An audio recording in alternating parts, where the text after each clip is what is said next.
Ladies and gents, I think it's about time we looked at the Holy Priest. I've been gushing about it quite a bit on various videos without actually creating its own individual video. So here we go, let's get into it. It's definitely putting out some good numbers in the beta raid, some tuning still to be done, all that kind of good stuff. So why is it so great? One, it's kind of great because people are playing it again. With this being kind of semi-broken in most ways, people are moving back to Holy and kind of appreciating once again what it's like to be a raw healer, especially in the Warlords of Draenor environment where people are constantly in need of some healing.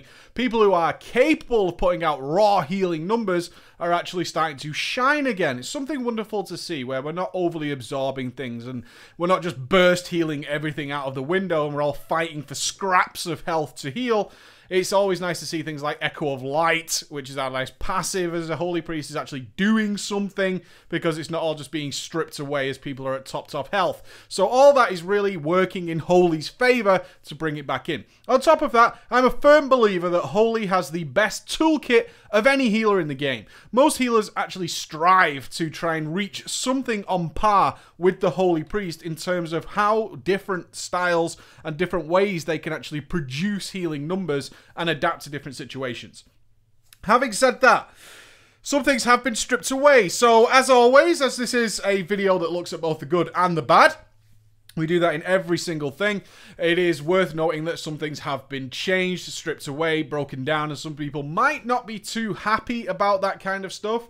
So, first and foremost, I love the class, I love playing it, and I think it particularly shines in things like 5-man content. The way that we aren't sort of pushed in one direction like we are in a raid, which is like, this is your job here, and that's it throughout the duration of this encounter. In a 5-man, we obviously have various different things going on a very short-term basis, which means our toolkit is used pretty much to the max. What's been stripped away then? Let's look at the bad stuff then. First and foremost, your Shadowfiend no longer returns any mana. It's just this cooldown that does damage. Okay. Great. Yeah, it was one of the biggest bummers ever. In fact, it was one of the things that I was hoping to comment on when I was live streaming Holy Priest. People was like, you're running out of mana, use Shadowfiend. It's like, Shadowfiend doesn't give me any mana back anymore, I'm afraid to say. It just does not do that, which is really sad. If you want it to do that, you're going to have to take Mindbender, which then improves your Shadowfiend, that it deals substantially more damage and generates mana. So there's some rewording going on there that your Mindbender will now give you mana back. Your Shadowfiend will work that way. So you can make it give mana back if you want to take the Mindbender talent. If that's what you prefer in that choice of Surge of Light or Power Word Solace, all different ways of saving mana or in fact increasing your mana gain. But at its base level, Shadowfiend no longer does that. Chakras have also been changed, and not for the better, I don't think. So your AoE chakra, I'll keep it to these names as people often get confused with Serenity and Sanctuary. Your AoE chakra now no longer boosts AoE healing from things like Prayer of Healing and all that kind of good stuff. Instead, your heals just reduce the cooldown of your Circle of Healing spell by a second each time you do them. So that is thing. So you have your Circle of Healing with a base cooldown of 12 seconds, I want to say, 10 to 12 seconds, and every heal you cast while it's on cooldown will knock a second off that. But that is it. That is all it's going to do. It doesn't do anything else whatsoever. So something to really bear in mind there. On top of that, though, Circle of Healing is a fucking god spell right now, which is really weird considering it's a smart heal. It's a smart heal that just does its business. You fire it off on cooldown essentially now because it is the vast majority of your healing. In nearly every situation, Circle of Healing will just be dominating. I'm talking 10% more healing than any other spell will probably come from Circle of Healing. It's absolute god mode. And so therefore, pretty cool. It's not that bad. As much as people will be like, oh god, I like the fact that I was like single target mode. Now I'm AoE god. It kind of is like that because Circle of Healing is so good. If Circle of Healing gets rebalanced, and by that I mean nerfed, then perhaps that won't be as good, but as it stands right now, that is the way it rocks. So if that's what's happened to the AoE, what about your single target? Your single target now literally just refreshes renew. Your single target spells will refresh renew, which is also something that is currently bugged on the beta, but that is what it's supposed to do, okay? So bear in mind that I will be sitting in the AoE chakra for the vast majority of the content I'm showing in the background. That is purely because the ability to refresh renew, that chakra, just isn't working. It's flat out not working, so there's no point in me doing that. You still get your holy word, though, which is also very cool because Holy Word is a wonderful, wonderful spell. Holy Word Serenity, your single target Holy Word, which boosts the critical strike chance of your healing spells by 25%. That still exists.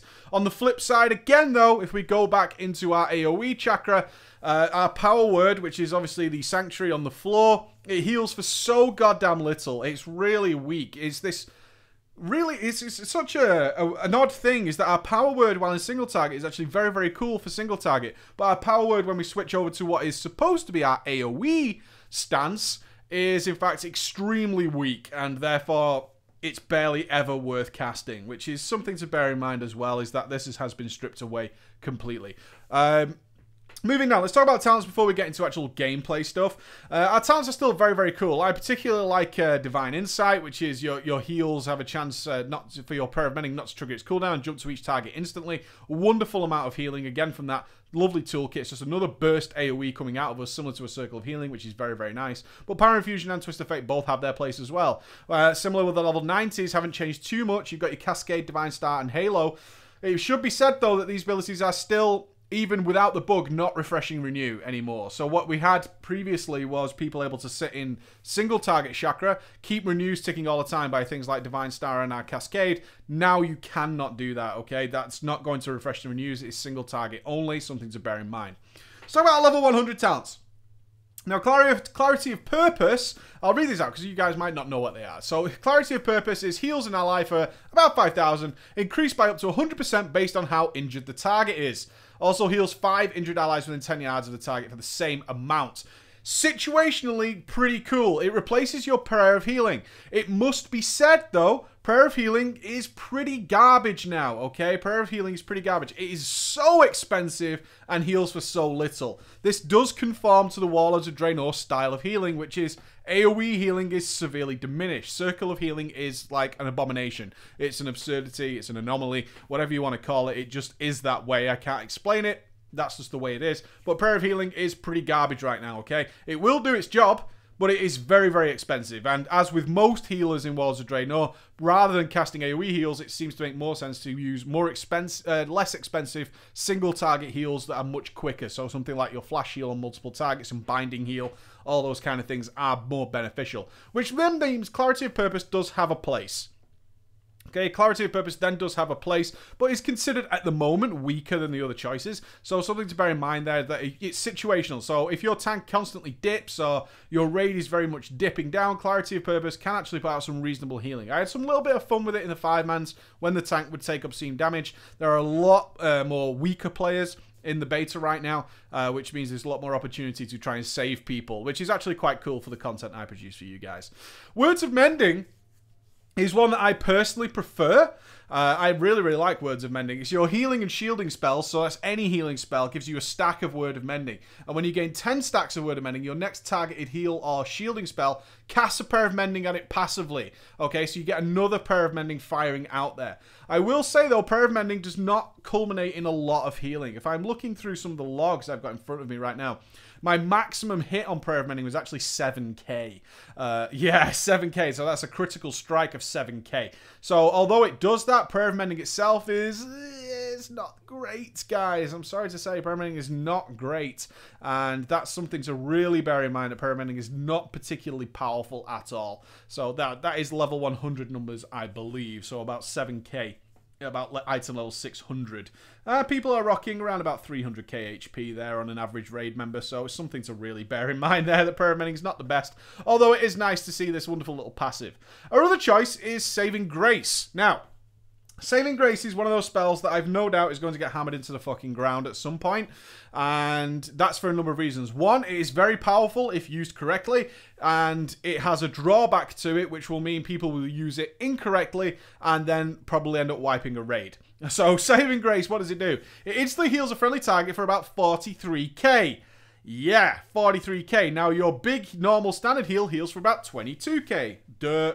It's double. So it's an instant cast, no cast time. Heals for double your heal, Flash Heal or Great Heal. It heals for double the amount, but it reduces the healing that you do. It reduces the healing that you do by 10% for 10 seconds and stacks 10 times. So what you're giving people here is a cannon that overheats. Yeah, we've all seen it in many games. It's a cannon that overheats. And what happens when we give a cannon that overheats to people who aren't aware of what overheat is? They spam the fuck out of it, and then suddenly they can't do anything, and then things all go wrong instead of being able to balance that out. Saving Grace has come in very, very, very handy for me, and in fact comes out relatively nicely in terms of how much healing I've put out on many occasions. I've left open, in most cases, where my healing sources are coming from, and therefore you can see Saving Grace actually comes in there. And it's all about making the decision, and I love this. It's a complex gameplay decision to make. Is this a situation where, you know what, this guy, usually the tank obviously, if I don't save this guy now, it doesn't matter if I have 10, 20, or 30% reduced healing for the next 10 seconds because we're dead anyway. It's one of those scenarios. And also in Warlords of Draenor, we're not out to top everybody off ASAP. The game isn't designed to work that way anymore. So we have this opportunity to be a little bit weaker for a period of time. We have that opportunity there. And being able to play around Saving Grace and be able to use it effectively and then have this downtime period and decide how far we want to go with this, it allows you to do some pretty spectacular things because it's instant cast. It's very cheap, okay? It's 4,800 mana. Your heal is 3,200 mana, so it's only 1,000 mana more. It's all these things work together to allow Saving Grace to actually be a very neat, niche, complex, and spell work brings some depth to the class. I like it. But I have a feeling we'll get people picking it up and be like, oh my god, look how much this heals for. Spam, spam, spam, spam. Instant cast. Oh my god, this thing's like a nuclear healing bomb. Oh, now everybody's dead because I was unable to put out healing. And my healing was like 0. What the fuck, Blizz, fix plicks. All this kind of stuff. And maybe it'll get reworked in some way. I think Saving Grace is a really, really nice spell. As I said, the other spells have a purpose, but Saving Grace is always there to literally save your ass. As its name suggests, it comes out and it performs really, really well.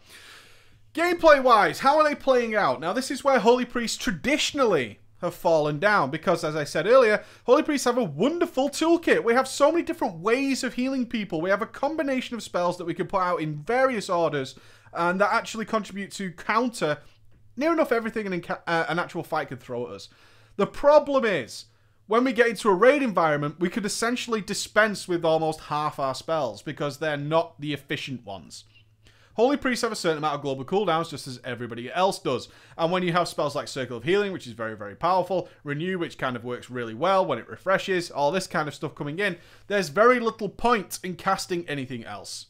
When you have spells like Paramedic, it's like, yeah, it's okay, but it's not very good. Then it just gets dropped in favor of Circle of Healing and casting something else. And traditionally, Holy Priests always tend to end up casting 3 or 4 spells out of their possible 10 or 12. Right? That is the scenario that Holy Priests tend to fall into. And WoD is no different. If you've ever played a Holy Priest, though, you'll be used to that. And you should expect that to happen because it's great having all these different kinds of spells, but in a raid environment, that's just not the way it works. And that's just common sense. As much as people get angry about it, would you prefer Blizzard just to cull half the spells? I don't think so, because in other situations like challenge modes, even 5-man heroics, and even the more difficult 5-man normals, it's actually cool to have a variety of options at our fingertips when we don't have 3 or 4 other healers at our back picking up the slack elsewhere, and we can really use our efficient spells well. I don't think it's something that really needs to be addressed, because the solution will be, well, you know, Prayer of Mending's pretty similar to Circle of Healing, so let's just cut them down. In fact, they work differently, and if you plan it out correctly, especially when you have things like undispellable debuffs, all that kind of stuff, Prayer of Mending can actually be very effective at quickly healing 2 people. It might only be 7k, but that thing will ping backwards and forwards, and a good Holy Priest will be able to take full advantage of that. We'll be able to read the situation and take full advantage of how these different spells work and interact together. Just because it doesn't always work in a raid environment, I don't think it's something to be complaining about, because raiding is very, very different to other types of content. It's just the way it rolls. That's my look at the Holy Priest, guys. I hope you enjoyed that. I hope I haven't upset you with some of those changes, and I'd love to see your feedback. All right, guys. I'll see you later. Bye-bye.